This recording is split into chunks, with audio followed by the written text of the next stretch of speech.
Halo semuanya, kali ini aku akan kembali membahas tentang series Tira episode kelima. Dan seperti biasa, pembahasan kali ini akan mengandung spoiler. Jadi buat kalian yang belum nonton episode 5 dan gak mau kena spoiler, kalian bisa tutup video ini.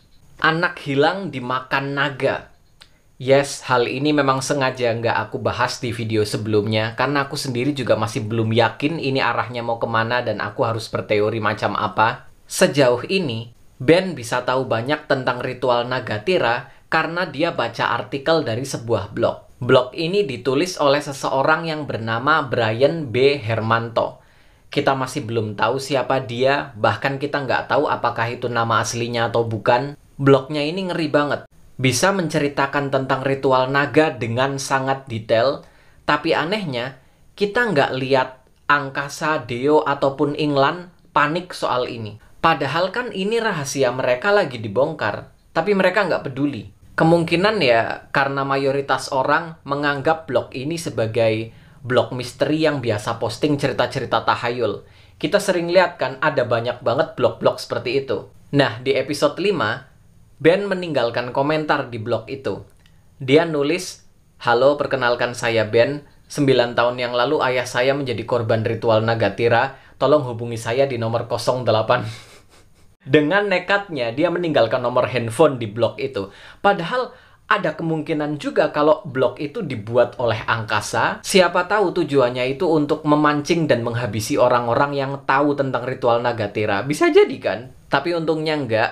Seorang wanita bernama Nara lalu menghubungi Ben. Dia mengaku sebagai cucu dari Brian B. Hermanto, penulis blog itu. Dia bilang kalau kakeknya sudah meninggal dan blog itu hanya kumpulan kisah fantasi yang disukai sama kakeknya. Tapi dia juga bilang kalau dia masih menyimpan kertas-kertas, catatan, dan gambar milik kakeknya yang akhirnya dikirimkan ke Ben melalui email. Catatan itu menyebutkan para pemilik kekuatan naga seharusnya membakar lontar naga Tira agar menghentikan kematian anak-anak dan mengembalikan roh naga ke alamnya. Kayaknya ini jalan keluar untuk menghancurkan kutukan ini. Suci berarti harus mencari pria pemilik kekuatan naga pink. Karena kita lihat lontar naga Tira yang mantra itu masuk ke badan si pria itu di belakang lehernya. Selain itu, catatan itu juga menyebutkan persembahan 9 jiwa murni yang telah dijanjikan tidak dapat dibatalkan. Masing-masing jiwa murni terikat seutuhnya pada roh naga yang direnggut oleh kutub. Jadi makhluk bertaring yang dikelilingi asap hitam itu juga berkaitan dengan ritual naga ini. Sebelumnya aku mikir kalau makhluk ini hanya sekedar roh jahat yang ikutan datang dan kepancing karena ada makanan yang disajikan. Tapi ternyata enggak. Dia juga punya kaitan dengan para naga. Tapi apa kaitannya? Dia itu jelas bukan naga. Situasinya itu berarti 9 anak ini mau dikorbankan untuk menjadi makanan 9 naga. Tapi karena gagal, anak-anak ini akhirnya malah menjadi makanan makhluk bertaring itu. Karena ritualnya gagal, para pemilik kekuatan naga ini terancam mati. Dan setiap ada pemilik kekuatan naga yang mati, satu anak akan dimangsa oleh makhluk ini. Sorry kalau aku salah nangkepnya, tapi buat aku, kelihatannya kayak 9 naga dan makhluk bertaring ini saling bersaing untuk mendapatkan tumbal. Pilihannya cuma 2, antara para naga itu yang dapat tumbal, atau makhluk itu yang dapat. Iya kan? Jadi apa mereka itu ada di pihak yang berlawanan, tapi terikat oleh satu kutukan yang sama? Tulisan yang dibaca Ben itu menarik. Masing-masing jiwa murni terikat seutuhnya oleh roh naga yang direnggut oleh kutub. Bukan jiwa murninya yang direnggut oleh kutub. Jiwa murni itu terikat dengan roh naga yang direnggut oleh kutub. Jadi roh naga yang direnggut oleh kutub. Para naga ini bukan berwujud naga, tapi berwujud roh. Apa artinya mereka sudah mati? Lalu roh mereka direnggut oleh kutub? Berarti para naga ini dikutuk. Tapi oleh siapa? Di blog itu juga disebutkan kalau para roh naga ini dibebaskan dari kristal yang memenjara mereka. Kristal itu adalah penjara. Para naga ini dikutuk dan dipenjara di dalam kristal. Dan begitu bebas, mereka butuh tubuh manusia untuk tinggal. Tapi kalau dari yang aku lihat ya, meskipun udah bebas, para roh naga ini nggak bener-bener bebas. Mereka tetap butuh inang untuk tinggal, dan mereka juga kayak nggak punya kehendak. Mereka cuma ngikutin apa kata manusianya aja. Dan juga mereka butuh tumbal untuk tetap hidup. Dan di artikel yang dibaca Ben juga masih disebut roh naga yang direnggut oleh kutuk. Berarti para naga ini masih terjebak dalam sebuah kutukan. Kalau kita lihat ya, para roh naga yang mengikuti angkasa, lalu Deo, mereka itu kelihatan gagah banget. Kelihatan kuat, dengan badan besar, tegap, kekar. Bahkan naganya angkasa itu memiliki beberapa perhiasan dan juga mahkota. Tapi kenapa naga yang memangsa anak-anak yang akhirnya mengikuti Suci, dia terlihat sangat lemah, bahkan badannya itu berasa kayak cuma tulang yang dilapisi sama kulit tipis. Rapuh banget. Apa ini wujud kutukannya? Lalu apa hubungan semua ini dengan makhluk bertaring itu? Kenapa makhluk bertaring itu justru dapat keuntungan ketika salah satu pemilik kekuatan naga ini mati?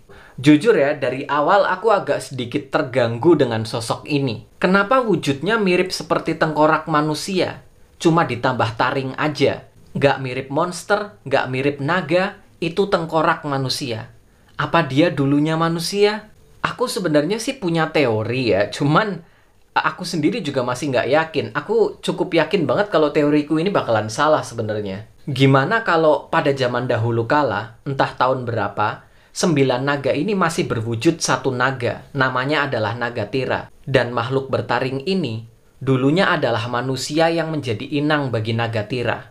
Tapi sesuatu terjadi, kemungkinan ada perpecahan, lalu jiwa mereka melebur dalam satu kutukan yang sama. Nagatira terpecah menjadi 9, sementara wujud aslinya menjadi lemah dan tak berdaya. Untuk terus bertahan, dia harus memangsa jiwa-jiwa murni. Masing-masing dari mereka memiliki cara untuk mematahkan kutukan. Nagatira ingin 9 roh naga kembali bersatu dalam tubuhnya. Tapi jika ini dilakukan, jiwa-jiwa murni yang terikat dengan roh naga akan menjadi tumbal untuk membangkitkan makhluk bertaring itu. Jadi, di saat 9 pemilik kekuatan naga mati, makhluk ini akan terbebas dari kutukan dan bangkit kembali. Oke, aku sebenarnya nggak mau terus-terusan menyangkutkan ini dengan Sri Asih, tapi pikiranku otomatis larinya ke sana, ke Panglima Dewi Api yang ketiga. Setengah manusia, setengah siluman yang haus darah. Deskripsi itu cocok banget sama teoriku kali ini. Kalau makhluk bertaring itu memang dulunya adalah seorang manusia. Sekarang dia udah bukan manusia, yang artinya dia adalah makhluk setengah manusia dan setengah siluman. Yang nggak pas itu cuma di bagian haus darah.